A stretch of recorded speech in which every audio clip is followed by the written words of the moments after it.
أعوذ بالله من الشيطان الرجيم. بسم الله الرحمن الرحيم. يا أيها الذين آمنوا أوفوا بالعقود. أحلت لكم بهيمة الأنعام إلا ما يتلى عليكم غير محل الصيد وأنتم حرم. إن الله يحكم ما يريد. يا أيها الذين آمنوا لا تحلوا شعائر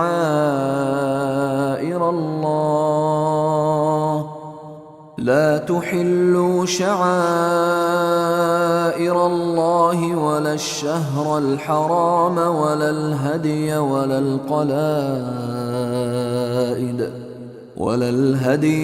القلائد ولا آمين البيت الحرام يبتغون فضلا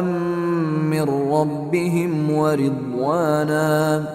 وإذا حللتم فاصطادوا ولا يجرمنكم شنآن قوم أن صدوكم عن المسجد الحرام أن تعتدوا. وتعاونوا على البر والتقوى ولا تعاونوا على الإثم والعدوان. واتقوا الله إن الله شديد العقاب. حرمت عليكم الميتة والدم ولحم الخنزير وما أهل لغير الله به والمنخنقة والموقوذة والمتردية والنطيحة وما أكل السبع إلا ما ذكيتم وما ذبح على النصب وأن تستقسموا بالأزلام ذلكم فسق. اليوم يئس الذين كفروا من دينكم فلا تخشوهم واخشون. اليوم أكملت لكم دينكم وأتممت عليكم نعمتي ورضيت لكم الإسلام دينا. فمن اضطر في مخمصة غير متجانف لإثم فإن الله غفور رحيم. يسألونك ماذا أحل لهم قل أحل لكم الطيبات وما علمتم من الجوارح مكلبين تعلمونهن مما علمكم الله فكلوا مما أمسكن عليكم واذكروا اسم الله عليه واتقوا الله إن الله سريع الحساب. اليوم أحل لكم الطيبات وطعام الذين أوتوا الكتاب حل لكم وطعامكم حل لهم. والمحصنات من المؤمنات والمحصنات من الذين أوتوا الكتاب من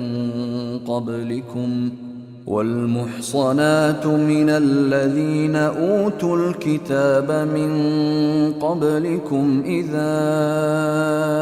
آتيتموهن أجورهن محصنين غير مسافحين ولا متخذي أخدان ومن يكفر بالإيمان فقد حبط عمله وهو في الآخرة من الخاسرين. يا أيها الذين آمنوا إذا قمتم إلى الصلاة فاغسلوا وجوهكم وأيديكم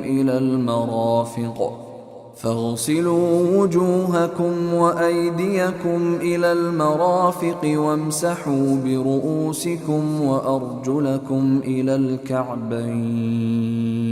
وإن كنتم جنبا فاطهروا،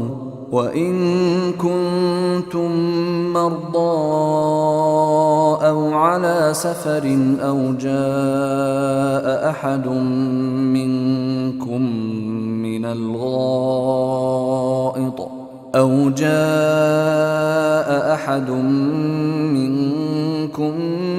الغائط أو لامستم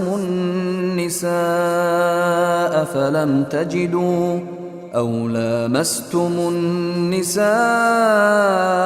فلم تجدوا ماء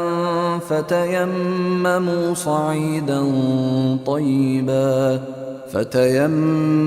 صعيدا طيبا فامسحوا بوجوهكم وأيديكم منه، ما يريد الله ليجعل عليكم من حرج ولكن يريد ليطهركم وليتم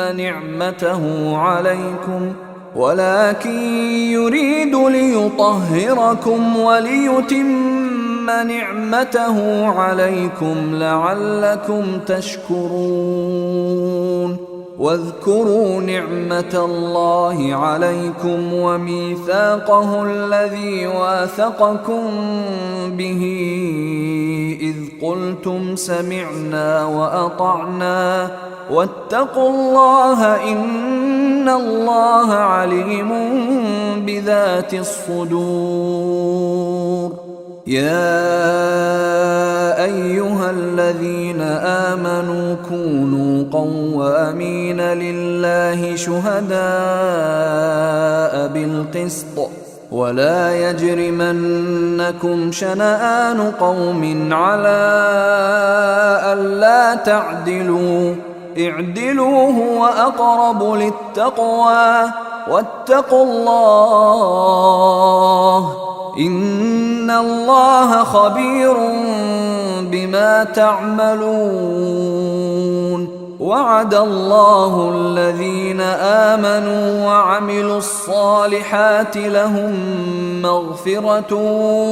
وأجر عظيم، والذين كفروا وكذبوا بآياتنا أولئك أصحاب الجحيم. يا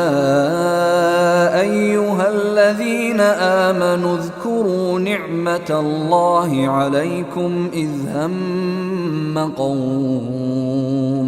إذ هم قوم أن يبسطوا إليكم أيديهم فكف أيديهم عنكم واتقوا الله وعلى الله فليتوكل المؤمنون.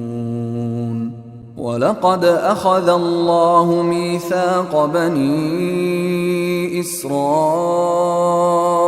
وبعثنا منهم 12 نقيبا وقال الله إني معكم لئن أقمتم الصلاة وآتيتم الزكاة وآمنتم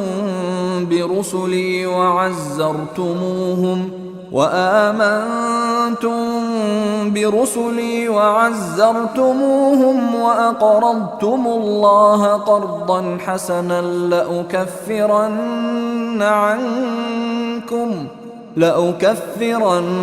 عنكم سيئاتكم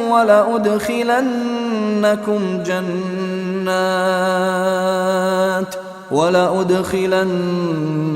جنات تجري من تحتها الأنهار فمن كفر بعد ذلك منكم فقد ضل سواء السبيل فبما نقضهم ميثاقهم لعناهم وجعلنا قلوبهم قاسية يحرفون الكلم عن مواضعه ونسوا حظا مما ذكروا به ولا تزال تطلع على خائنة منهم إلا قليلا منهم فاعف عنهم واصفح إن الله يحب المحسنين ومن الذين قالوا إنا نصارى أخذنا ميثاقهم فنسوا حظا مما ذكروا به فأغرينا بينهم العداوة والبغضاء إلى يوم القيامة وسوف ينبئهم الله بما كانوا يصنعون يا أهل الكتاب قد جاءكم رسولنا يبين لكم كثيرا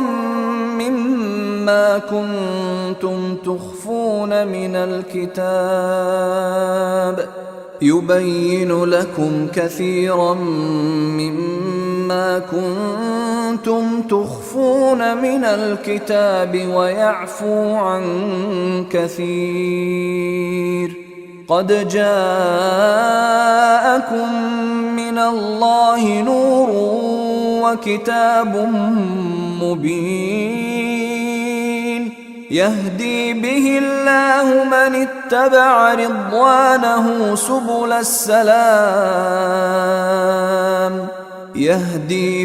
الله من اتبع رضوانه سبل السلام ويخرجهم من الظلمات إلى النور بإذنه ويهديهم إلى صراط مستقيم لقد كفر الذين قالوا إن الله هو المسيح ابن مريم قل فمن يملك من الله شيئا إن أراد أن يهلك المسيح ابن مريم وأمه ومن في الأرض جميعا ولله ملك السماوات والأرض وما بينهما يخلق ما يشاء والله على كل شيء قدير وقالت اليهود والنصارى نحن أبناء الله وأحباؤه قل فلم يعذبكم بذنوبكم بل أنتم بشر ممن خلق يغفر لمن يشاء ويعذب من يشاء ولله ملك السماوات والأرض وما بينهما وإليه المصير يا أهل الكتاب قد جاءكم رسولنا يبين لكم على فترة من الرسل أن تقولوا ما جاءنا من بشير ولا نذير فقد جاءكم بشير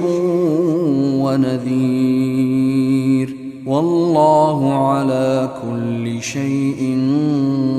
قدير وإذ قال موسى لقومه يا قوم اذكروا نعمة الله عليكم إذ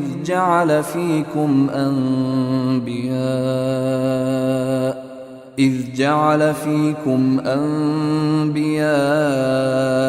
وجعلكم ملوكا وآتاكم ما لم يؤت أحدا من العالمين يا قوم ادخلوا الأرض المقدسة التي كتب الله لكم ولا ترتدوا على أدباركم فتنقلبوا خاسرين قالوا يا موسى إن فيها قوما جبارين وإنا لن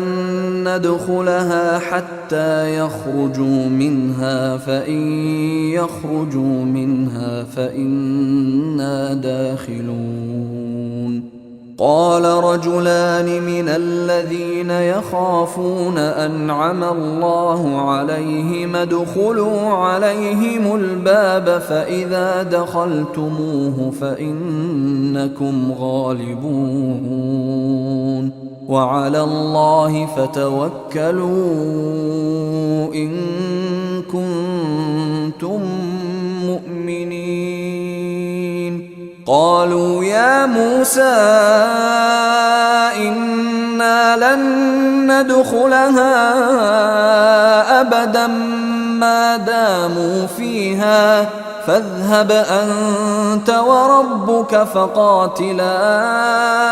إنا هاهنا قاعدون قال رب إني لا أملك إلا نفسي وأخي فافرق بيننا وبين القوم الفاسقين قال فإنها محرمة عليهم 40 سنة يتيهون في الأرض فلا تأس على القوم الفاسقين واتل عليهم نبأ ابني آدم بالحق إذ قربا قربانا فتقبل من أحدهما ولم يتقبل من الآخر قال لأقتلنك قال إنما يتقبل الله من المتقين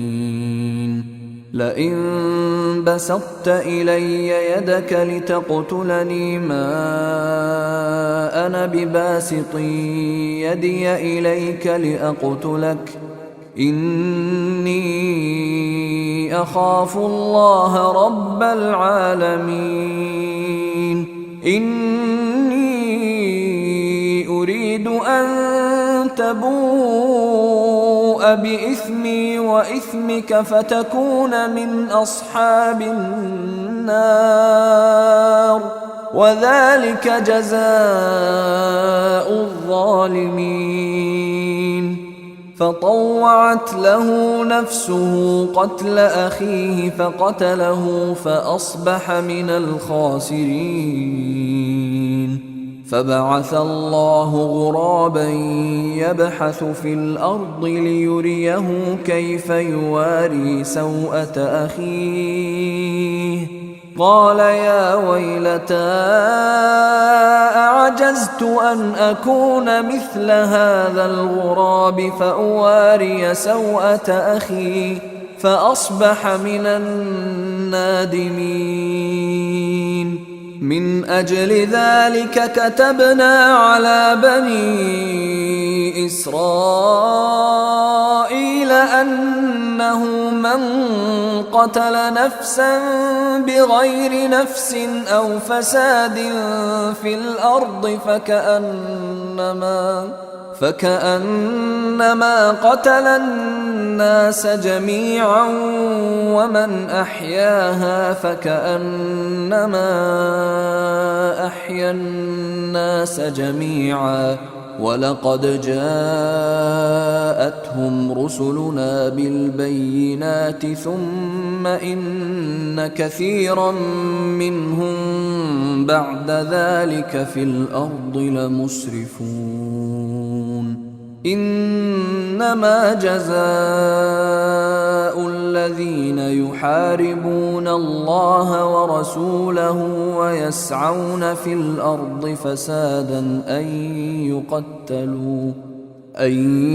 يقتلوا أو يصلبوا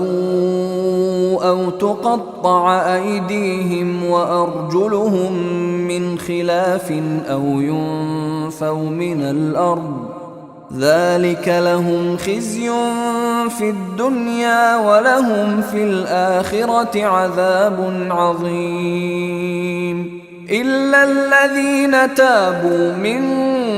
قبل أن تقدروا عليهم فاعلموا أن الله غفور رحيم يا أيها الذين آمنوا اتقوا الله وابتغوا إليه الوسيلة وجاهدوا في سبيله لعلكم تفلحون إن الذين كفروا لو أن لهم ما في الأرض جميعا ومثله معه ليفتدوا به من عذاب يوم القيامة ما تقبل منهم ولهم عذاب أليم يريدون أن يخرجوا من النار وما هم بخارجين منها ولهم عذاب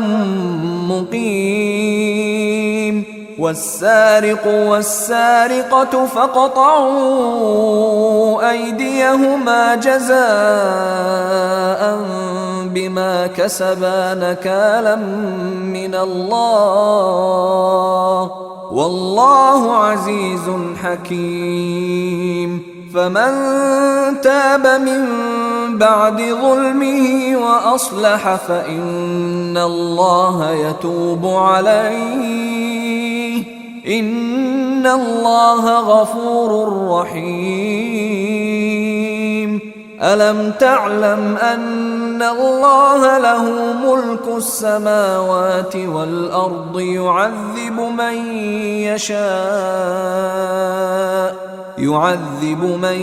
يشاء ويغفر لمن يشاء والله على كل شيء قدير يا أيها الرسول لا يحزنك الذين يسارعون في الكفر من الذين قالوا آمنا بأفواههم ولم تؤمن قلوبهم ومن الذين هادوا سماعون للكذب سماعون لقوم آخرين لم يأتوك يحرفون الكلم من بعد مواضعه يقولون إن أوتيتم هذا فخذوه وإن لم تؤتوه فاحذروا ومن يرد الله فتنته فلن تملك له من الله شيئا أولئك الذين لم يرد الله أن يطهر قلوبهم لهم في الدنيا خزي ولهم في الآخرة عذاب عظيم سماعون للكذب أكالون للسحت فإن جاءوك فاحكم بينهم أو أعرض عنهم وإن تعرض عنهم فلن يضروك شيئا وإن حكمت فاحكم بينهم بالقسط إن الله يحب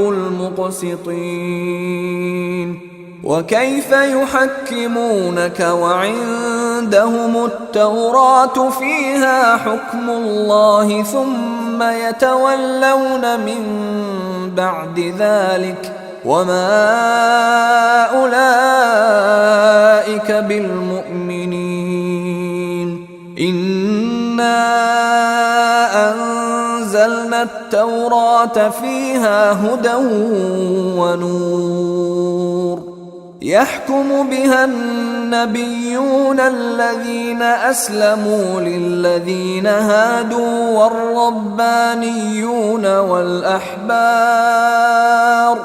والربانيون والأحبار بما استحفظوا من كتاب الله وكانوا عليه شهداء فلا تخشوا الناس واخشوني ولا تشتروا بآياتي ثمنا قليلا ومن لم يحكم بما أنزل الله فأولئك هم الكافرون. وكتبنا عليهم فيها أن النفس بالنفس والعين بالعين والأنف بالأنف والأذن بالأذن والسن بالسن والجروح قصاص فمن تصدق به فهو كفارة له ومن لم يحكم بما أنزل الله فأولئك هم الظالمون. وقفينا على آثارهم بعيسى ابن مريم مصدقا لما بين يديه من التوراة وآتيناه الإنجيل فيه هدى ونور ومصدقا لما بين يديه من التوراة وهدى وموعظة للمتقين. وليحكم أهل الإنجيل بما أنزل الله فيه ومن لم يحكم بما أنزل الله فأولئك هم الفاسقون. وأنزلنا إليك الكتاب بالحق مصدقا لما بين يديه من الكتاب ومهيمنا عليه فاحكم بينهم بما أنزل الله ولا تتبع أهواءهم عما جاءك من الحق لكل جعلنا منكم شرعة ومنهاجا ولو شاء الله لجعلكم أمة واحدة ولكن ليبلوكم فيما آتاكم فاستبقوا الخيرات إلى الله مرجعكم جميعا فينبئكم بما كنتم فيه تختلفون. وأن احكم بينهم بما أنزل الله ولا تتبع أهواءهم واحذرهم أن يفتنوك عن بعض ما أنزل الله إليك فإن تولوا فاعلم أنما يريد الله أن يصيبهم ببعض ذنوبهم وإن كثيرا من الناس لفاسقون. أفحكم الجاهلية يبغون ومن أحسن من الله حكما لقوم يوقنون. يا أيها الذين آمنوا لا تتخذوا اليهود والنصارى أولياء بعضهم أولياء بعض ومن يتولهم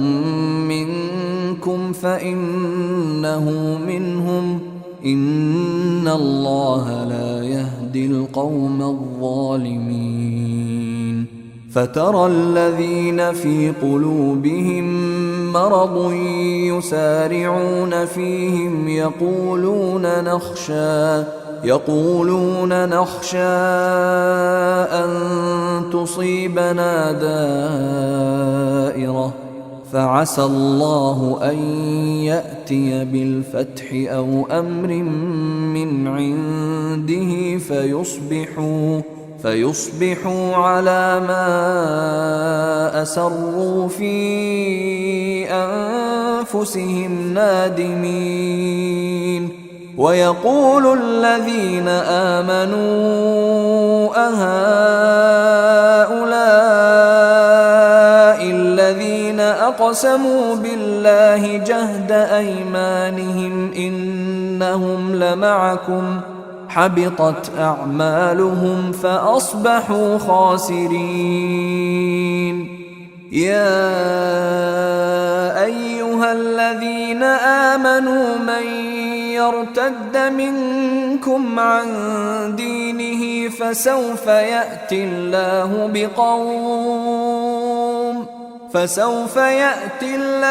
بقوم يحبهم ويحبونه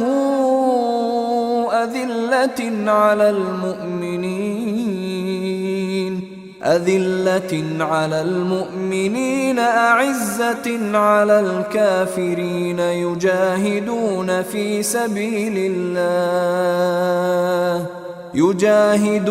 في سبيل الله ولا يخافون لومة لائم ذلك فضل الله يؤتيه من يشاء والله واسع عليم. إنما وليكم الله ورسوله والذين آمنوا الذين يقيمون الصلاة ويؤتون الزكاة وهم راكعون. ومن يتول الله ورسوله والذين آمنوا فإن حزب الله هم الغالبون. يا أيها الذين آمنوا لا تتخذوا الذين اتخذوا دينكم هزوا ولعبا من الذين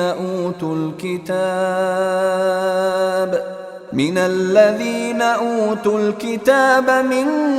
قبلكم والكفار أولياء واتقوا الله إن كنتم مؤمنين. وإذا ناديتم إلى الصلاة اتخذوها هزوا ولعبا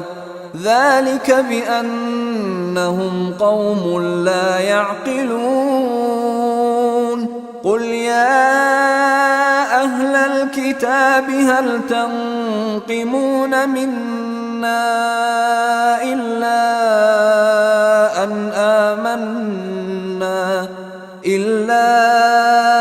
أن آمنا بالله وما أنزل إلينا وما أنزل من قبل وأن أكثركم فاسقون قل هل أنبئكم بشر من ذلك مثوبة عند الله من لعنه الله وغضب عليه وجعل منهم القردة والخنازير وعبد الطاغوت أولئك شر مكانا وأضل عن سواء السبيل وإذا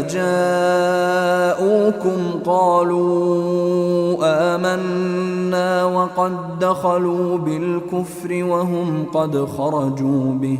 والله أعلم بما كانوا يكتمون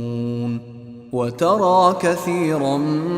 منهم يسارعون في الإثم والعدوان وأكلهم السحت لبئس ما كانوا يعملون لولا ينهاهم الربانيون والأحبار عن قولهم الإثم وأكلهم السحت لبئس ما كانوا يصنعون وقالت اليهود يد الله مغلولة غلت أيديهم ولعنوا بما قالوا بل يداه مبسوطتان ينفق كيف يشاء وليزيدن كثيرا منهم ما أنزل إليك من ربك طغيانا وكفرا وألقينا بينهم العداوة والبغضاء إلى يوم القيامة كلما أوقدوا نارا للحرب أطفأها الله ويسعون في الأرض فسادا والله لا يحب المفسدين ولو أن أهل الكتاب آمنوا واتقوا لكفرنا عنهم سيئاتهم ولأدخلناهم جنات النعيم ولو أنهم أقاموا التوراة والإنجيل وما أنزل إليهم من ربهم لأكلوا من فوقهم ومن تحت أرجلهم منهم أمة مقتصدة وكثير منهم ساء ما يعملون يا أيها الرسول بلغ ما أنزل إليك من ربك وإن لم تفعل فما بلغت رسالته والله يعصمك من الناس إن الله لا يهدي القوم الكافرين قل يا أهل الكتاب لستم على شيء حتى تقيموا التوراة والإنجيل وما أنزل إليكم من ربكم وليزيدن كثيرا منهم ما أنزل إليك من ربك طغيانا وكفرا فلا تأس على القوم الكافرين إن الذين آمنوا والذين هادوا والصابئون والنصارى من آمن بالله واليوم الآخر وعمل صالحا فلا خوف عليهم ولا هم يحزنون لقد أخذنا ميثاق بني إسرائيل وأرسلنا إليهم رسلا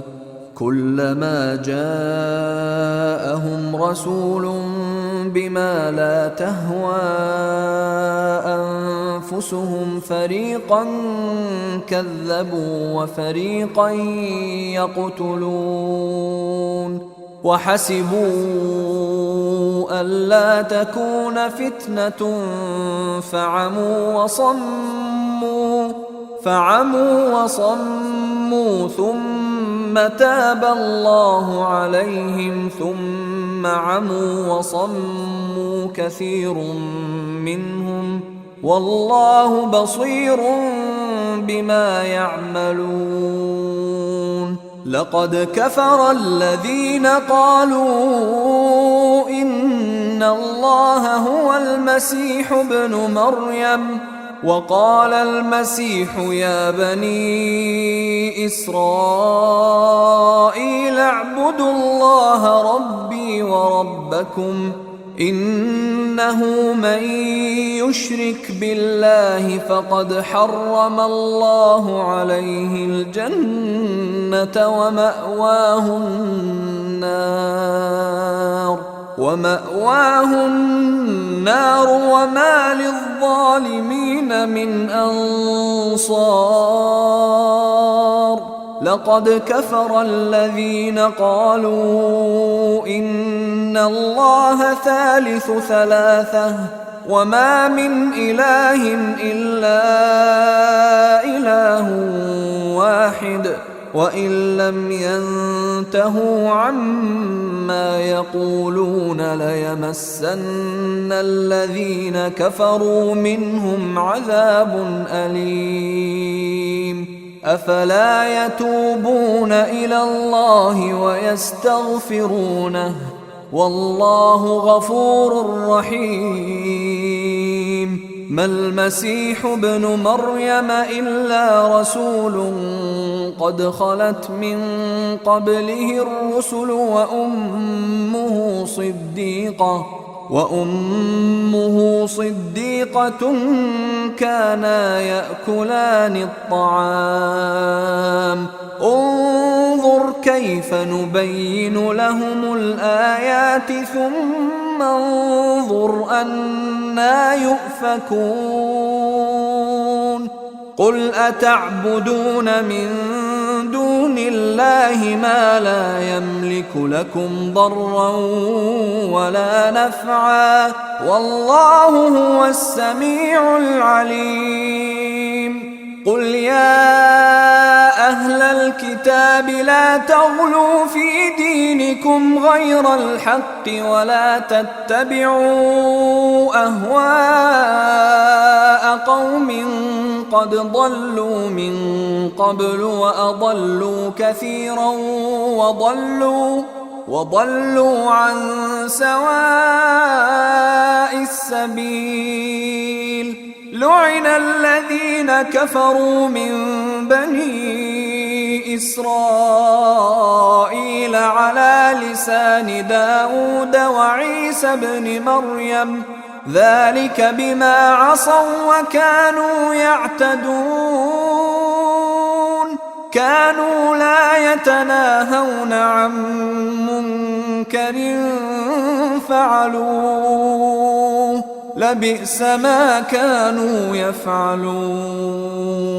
ترى كثيرا منهم يتولون الذين كفروا لبئس ما قدمت لهم أنفسهم أن سخط الله عليهم وفي العذاب هم خالدون ولو كانوا يؤمنون بالله والنبي وما أنزل إليه ما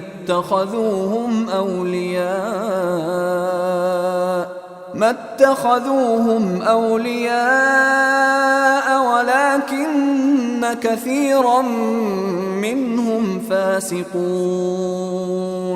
لتجدن أشد الناس عداوة للذين آمنوا اليهود والذين أشركوا ولتجدن أقربهم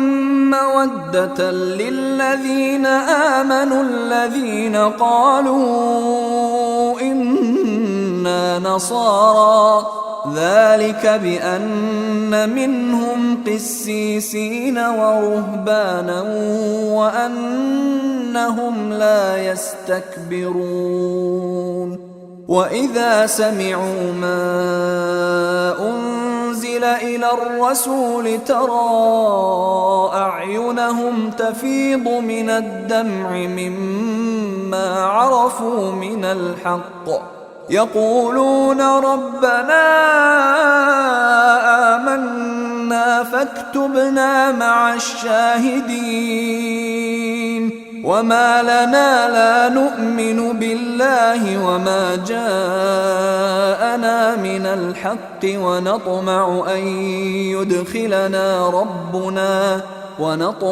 أن يدخلنا ربنا مع القوم الصالحين فأثابهم الله بما قالوا جنات تجري من تحتها الأنهار خالدين فيها وذلك جزاء المحسنين والذين كفروا وكذبوا بآياتنا أولئك أصحاب الجحيم يا أيها الذين آمنوا لا تحرموا طيبات ما أحل الله لكم ولا تعتدوا إن الله لا يحب المعتدين وكلوا مما رزقكم الله حلالا طيبا واتقوا الله الذي أنتم به مؤمنون لا يؤاخذكم الله باللغو في أيمانكم ولكن يؤاخذكم بما عقدتم الأيمان فكفارته إطعام 10 مساكين من أوسط ما تطعمون أهليكم أو كسوتهم أو تحرير رقبة فمن لم يجد فصيام 3 أيام ذلك كفارة أيمانكم إذا حلفتم واحفظوا أيمانكم كذلك يبين الله لكم آياته لعلكم تشكرون يا أيها الذين آمنوا إنما الخمر والميسر والأنصاب والأزلام رجس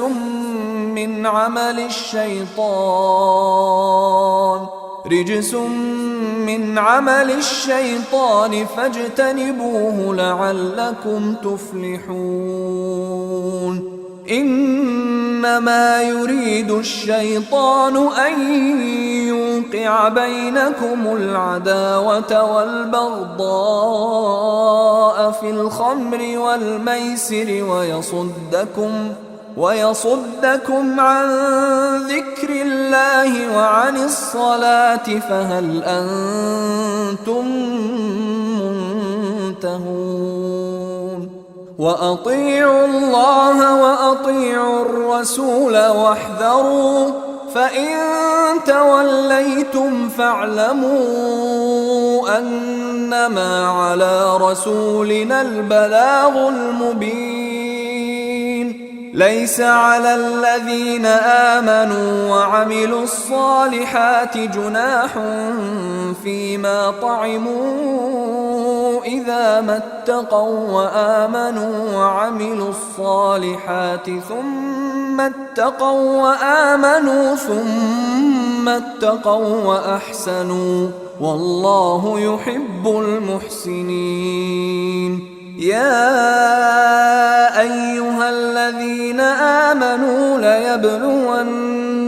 الله بشيء من الصيد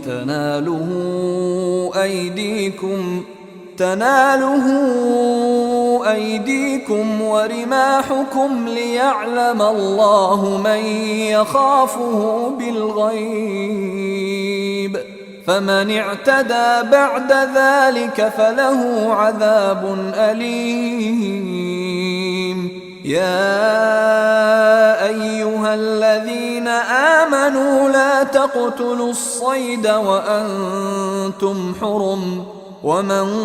قتله منكم متعمدا فجزاء مثل ما قتل من النعم يحكم به ذوى عدل منكم هديا بالغ الكعبة أو كفارة طعام مساكين أو عدل ذلك صياما ليذوق وبال أمره، عفى الله عما سلف، ومن عاد فينتقم الله منه والله عزيز ذو انتقام. أحل لكم صيد البحر وطعامه متاعا لكم وللسيارة، وحرم عليكم صيد البر ما دمتم حرما، واتقوا الله الذي إليه تحشرون. جعل الله الكعبة البيت الحرام قياما للناس والشهر الحرام والهدي والقلائد، ذلك لتعلموا أن الله يعلم ما في السماوات وما في الأرض وأن الله بكل شيء عليم. اعلموا أن الله شديد العقاب وأن الله غفور رحيم. ما على الرسول إلا البلاغ، والله يعلم ما تبدون وما تكتمون. قل لا يستوي الخبيث والطيب ولو أعجبك كثرة الخبيث، فاتقوا الله يا أولي الألباب لعلكم تفلحون. يا أيها الذين آمنوا لا تسألوا عن أشياء إن تبد لكم تسؤكم، وإن تسألوا عنها حين ينزل القرآن تبد لكم عفى الله عنها، والله غفور حليم. قد سألها قوم من قبلكم ثم أصبحوا بها كافرين. ما جعل الله من بحيرة ولا سائبة ولا وصيلة ولا حام، ولكن الذين كفروا يفترون على الله الكذب وأكثرهم لا يعقلون. وإذا قيل لهم تعالوا إلى ما أنزل الله وإلى الرسول قالوا حسبنا ما وجدنا عليه آباءنا، أولو كان آباؤهم لا يعلمون شيئا ولا يهتدون. يا أيها الذين آمنوا عليكم أنفسكم لا يضركم من ضل إذا اهتديتم إلى الله مرجعكم جميعا فينبئكم بما كنتم تعملون. يا أيها الذين آمنوا شهادة بينكم إذا حضر أحدكم الموت حين الوصية اثنان ذوى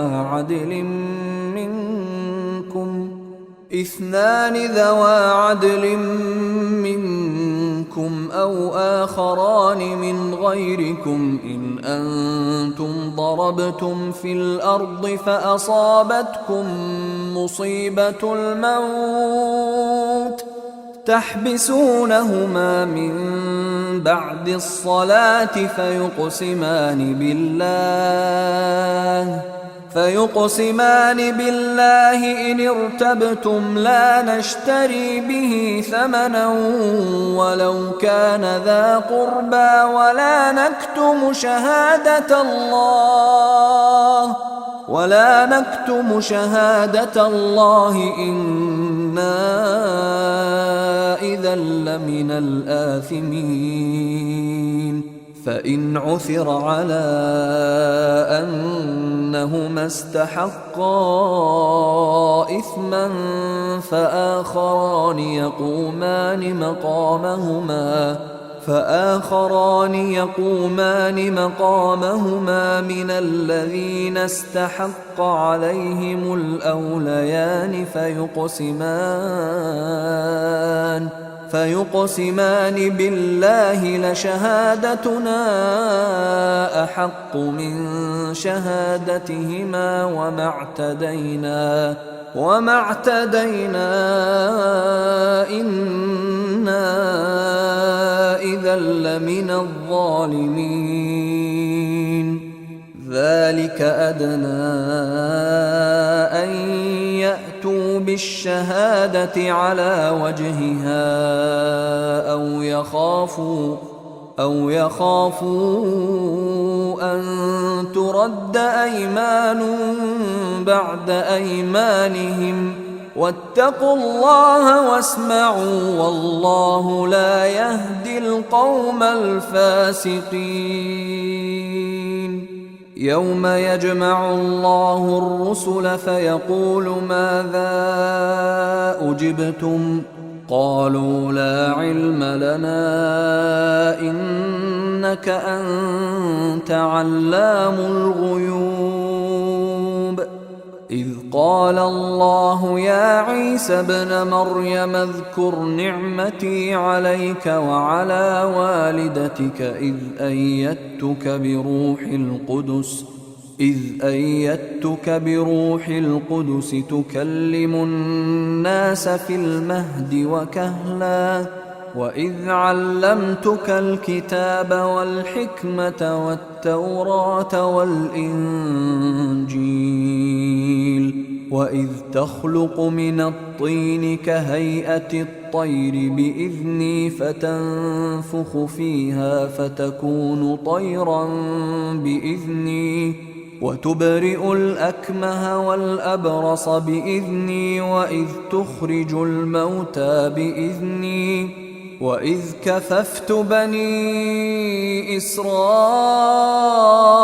عنك إذ جئتهم بالبينات فقال الذين كفروا منهم إن هذا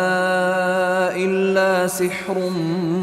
مبين. وإذ أوحيت إلى الحواريين أن آمنوا بي وبرسولي قالوا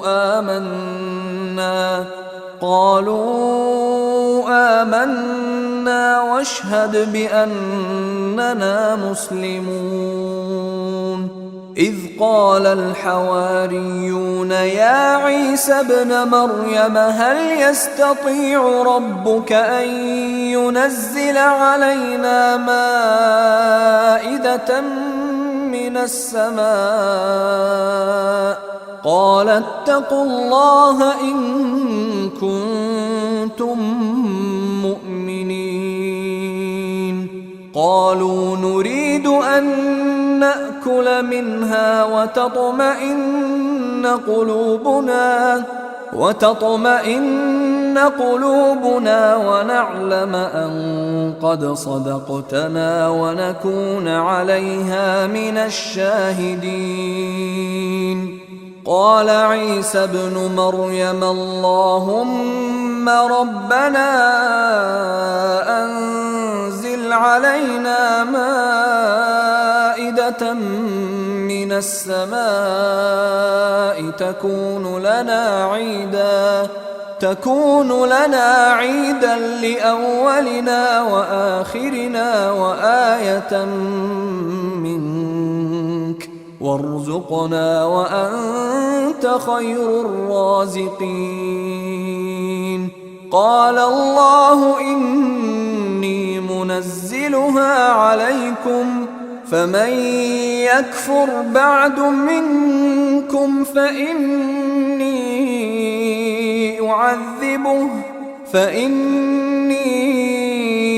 أعذبه عذابا لا أعذبه أحدا من العالمين. وإذ قال الله يا عيسى ابن مريم أأنت قلت للناس اتخذوني وأمي إلهين من دون الله قال سبحانك ما يكون لي أن أقول ما ليس لي بحق إن كنت قلته فقد علمته تعلم ما في نفسي ولا أعلم ما في نفسك إنك أنت علام الغيوب. ما قلت لهم إلا ما أمرتني به أن اعبدوا الله ربي وربكم وكنت عليهم شهيدا ما دمت فيهم فلما توفيتني كنت أنت الرقيب عليهم وأنت على كل شيء شهيد. إن تعذبهم فإنهم عبادك وإن تغفر لهم فإنك أنت العزيز الحكيم. قال الله هذا يوم ينفع الصادقين صدقهم لهم جنات تجري من تحتها الأنهار خالدين فيها أبدا رضي الله عنهم ورضوا عنه ذلك الفوز العظيم. لله ملك السماوات والأرض وما فيهن وهو على كل شيء قدير. أيها الإخوة الكرام، نذكركم بأن حقوق الطبع والتوزيع محفوظة. والسلام عليكم ورحمة الله وبركاته.